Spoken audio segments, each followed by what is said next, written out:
So brilliant. Hi everyone, and welcome to the Maltby Street Cleaner Air Market. My name is Charles Critchell, and I'm the founder and managing director of Fair City, a London-based city transport think tank and community interest company. I'd firstly like to thank you all for joining us here today. I'd also like to say a big thank you to everyone who's helped make this project possible. To our funders, the Foundation for Integrated Transport, to Ian Banfield, the market manager, to our project partners and associates, and of course to the traders themselves. The Cleaner Air Market was an idea that Fair City first put forward as a policy recommendation in a cargo bike report we published in May last year. I'm therefore thrilled that everyone's here today, a year later, for the launch of the very first Cleaner Air Market.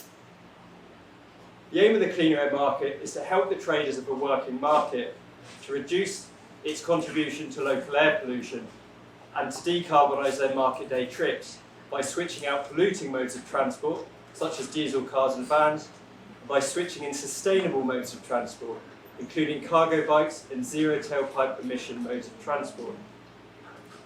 While this is the project's main aim, we've worked hard with the market management and our project partners to make the market more accessible and more inclusive. This has included initiatives such as accessibility audits and a disability awareness workshop, which has led to several traders adapting some of their trading practices. Though we've persevered to get as many traders as possible to make the switch, the fact that some haven't reflect the realities of a project of this type. And while there have been challenges to overcome, there's also been much to celebrate. As an organisation, our work focuses on the generation of social value. And in the last 9 months, Fair City and our project partners have raised awareness of the need for clean air, have provided traders with the option to trial and continue to use sustainable modes of transport, and have invited traders and local businesses even to consider not only the sustainability, the accessibility and inclusivity of their operations. So we've really enjoyed working here at Maltby Street, and I encourage all of you to go out and explore the market, talk to the traders, and of course sample some great food. So just before I hand over to London Assembly members Hina Bakara and Zach Polanski, I'd just like to invite Ian Banfield, the market manager, to say a few words.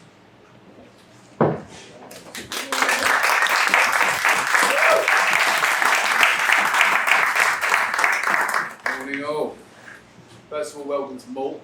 It's a little bit of a squeeze. Thanks for everybody for squeezing in. And welcome to Maltby Street Market, which is beyond the doors.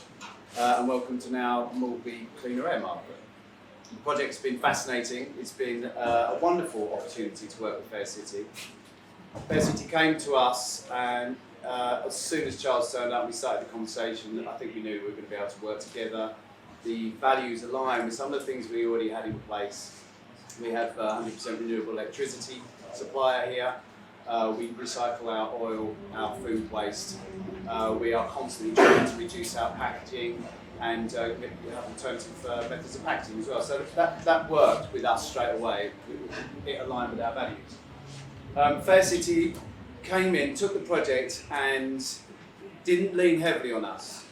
Took the project and owned it. Obviously, they started it, but have really put in the hard graft, which has actually affected change to the activities of our traders. And these people are here now bringing their goods in with electric vehicles. I myself have moved from petrol transport to electric transport. Probably the biggest issue on the market, which is our chimney on the pizza oven, is about to have a filter system fitted. So these things that have been brought to the table have really affected quite substantial change on the market, and we welcome that. It's been a fascinating experience.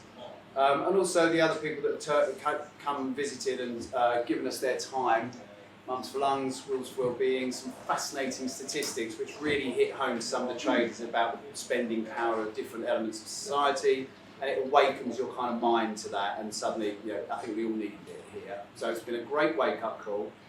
A really good introduction to Fair City, and I think that the project will probably, I hope, become a model for Fair City to be able to take to other markets and show them a real working operation what they've done and how that can then be taken to other markets, and hopefully then these things can then spread out and go to all the markets that they can possibly work with. And there's plenty. I'd like to say thanks very much to Charles. It's been very good working for you. It's not going to end here. There's going to be more to do. And thanks very much. And the legacy of what Fair City have created doesn't end today. It continues. And I think, as well as all the other things we've got, I live in quite strong hope that things like EV vehicles will be able to And cargo bikes. And cargo bikes, sorry, will be, a feature of our daily activities. Probably, well, I'd like to think of speed that would alarm us all and be exciting, but certainly we're working towards that anyway for everybody. So thanks very much to Charles, thanks very much to Fair City, and thanks very much for coming.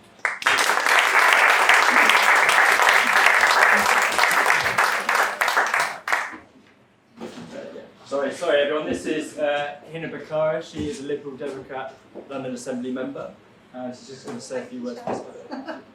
I'm so thrilled to be here. There's lots of familiar faces here, lots of familiar names like Possible, Mums for Lungs, Clean City, so many that I can mention that are here today. But there's lots of reasons why I'm here, why I'm excited. I'm a learner, I learn all the time. As a teacher for about 20 years in some of the most deprived areas of London, I learned just how much the impact of poor air pollution was having on the kids that I was teaching. As a councillor from Merton, again, I was learning just how much the impact of idling was having at our local schools. And then as a Liberal Democrat London Assembly member, I'm now a member of the Environment Committee, Fire Committee, and also now chairing the Economy Committee. And for all of those reasons, I know that we have to prioritise air pollution when it comes to our city in London. But I'm a mum as well, and I'm a mum of two, and my children talk about it all the time. They're teaching me, they're helping me learn about what they need for their future. And that's why I know that this is such a fantastic project. It's going to make an amazing difference. And the biggest reason I'm here, and I had a chat with Chris earlier from Pedal Bingo, is that I love cargo bikes. I am so obsessed by them. And there's a very embarrassing Twitter video of me, so do find it, of me screaming like a child and having the ride of my life. And it is an absolute joy to know that this is the future for London, to use cargo bikes, not just to have fun, which obviously I will be having lots of, but also because it's going to help our economy. It's actually going to make a difference to London, to its air pollution and to the people who live in it. And we know through conversations that I've had with Charles and Fair City that we need bold and innovative ideas for London and its future if we are to have a cleaner city. And what I love about this idea is that it is tackling the biggest emergency that we have, the climate emergency. But yesterday we had a meeting in the London Assembly and we passed a motion. The Liberal Democrats wanted to make sure that we didn't just forget about the climate emergency. We also know there's a cost of living crisis, which is also now a cost of living emergency. And that's why we need to make sure that we're combining all of these issues into one. There are so many things that we need to be concerned about. And I can't imagine London without these kind of markets. They're the fabric of our diverse communities. They are part of who we are. Can you imagine London without market? It's not possible, is it? So just imagine if we didn't have this amazing potential that we have for London. We've got to promote it, we've got to big it up, we've got to be passionate about it, and we've got to love it.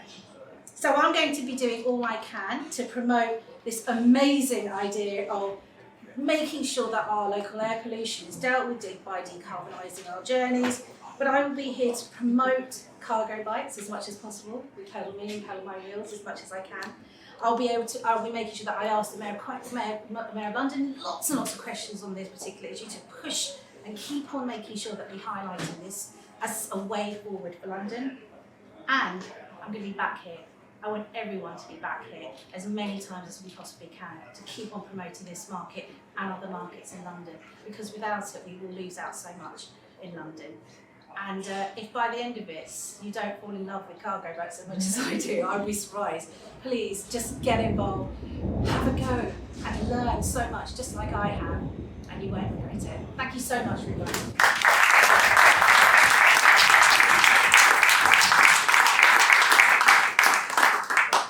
Okay, last but not least, we've got the Green Party London Assembly member, Zach Polanski.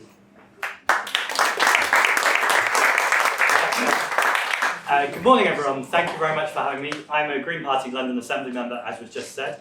I'm also on Fire Resilience and Emergency Planning Committee with Hinna, and the Economy Committee with Hinna, and I chair the Environment Committee, which Hinna sits on. So we see a lot of each other. But that's actually really good, because the London Assembly works at its best when we're a collaborative organisation, and I think, without speaking for Hinna, we work very closely on issues like this to make sure that air quality is not a party political issue, but actually we need to clean up London's air. Now, I was thinking about what to say to you this morning. What do I say to a room of people who already clearly care enough about cleaning up our air and about the environment and about the economy to be here this morning? And I was thinking about how many speeches politicians give in nondescript rooms where there's no windows and very little light, and you try and paint a picture of what a market would look like if it was bustling and full of people coming to it, and everything was sustainable, and everyone was looked after, and it was as accessible as it could be. I don't need to spend time doing that, because as soon as we finish this reception, it is a reality out there. So I just really want to applaud Fair City and everyone who's been involved with making this happen. The meeting that Hinna referred to with the Mayor a couple of days ago was a Transport for London meeting with the Mayor, and we got to ask him questions about anything around Transport for London. And there were a couple of questions that were different to this topic. I asked him about energy, someone else asked him about tube noise, but actually the vast majority of questions that were asked were about the quality of the air in our city. And that's because I think the facts are getting out there that actually, if you have children growing up in Tower Hamlets compared to other boroughs, they might be growing up with stunted lungs due to their air quality. And we already know that we were missing those World Health Organization guidelines before the guidelines tightened. So now what was already a serious crisis has got much worse. And as a Green Party politician and chairing the Environment Committee, whenever I go on the media, particular journalists really like to catch you out. They like to say, oh, but are you vegan? Do you drive? Do you fly? And actually, I am vegan, I don't drive and I don't fly. But my green credentials aside, that is missing the point. The point is about systemic change and about doing things from the top within organisations. And actually, when you make things as cheap as possible and as accessible as possible, people will make the better choices for our planet. And it's not fair when things are so out of reach that people can't get there. So things like markets, which are embedded in local communities, which everyone should have access to, are vital in making this change. And just the final thing I'd say, because I think it's the most important thing whenever you talk about air quality, is environmental justice is social justice. Air quality is a social justice issue. In London and other cities around the UK, the worst air is often in places with working class communities or people of colour. So the environment should never be painted as a small niche issue. This is something that impacts everyone's lives and often impacts those least represented or feel least powerful the most. So it's vital we're all out there doing it. This is moving. The Mayor is saying the right things on it. He's just not going fast enough. So with that, obviously me and Hinna will keep up the work. But really, a lot of that work comes down to the people in this room. It's about the community campaigners, the organisations that are pushing us to push the Mayor. We really appreciate that. Keep up the good work and enjoy all the vegan food and the vegan cake too, because I certainly will be. Thank you.